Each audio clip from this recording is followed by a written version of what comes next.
Зам үед ирээний бомбын арчилалын сарын 20-оос хойш харьцангуй буурсан байна.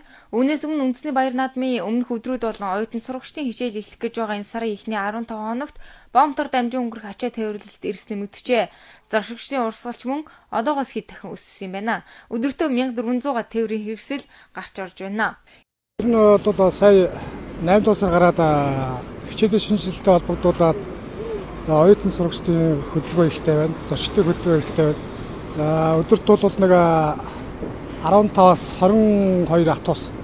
Нийтдээ нэг 550-аас 780 одоо жижиг трейний хөдөлгөөн нийт хөдөлгөөн. Ингээд орох харах чиглэлдээ нийтдээ нэг 1200-аас 1400 тээврэгчтэй хөдөлгөөнтэй ачаад ихтэй ажиллаж байна. Ирээний бомбтор дамжин Монгол улсын нутаг дэвсгэрт орж ирж байгаа бараа бүтээгдэхүүний бараг 80% нь хувцас, ахуй хэрэглээний бараа бүтээгдэхүүн, барилгын материал байдаг юм байна. Дотоодын зорчигчид хот хоорондын нийтийн тээврийн том оврын автобус болон УАЗ-469 автомашинаар Өвөр Монголын өөртөө цэцэх орны Ирээн хот руу зорч сорил байна. Гандулан Баатархүү нар мэдээллээ.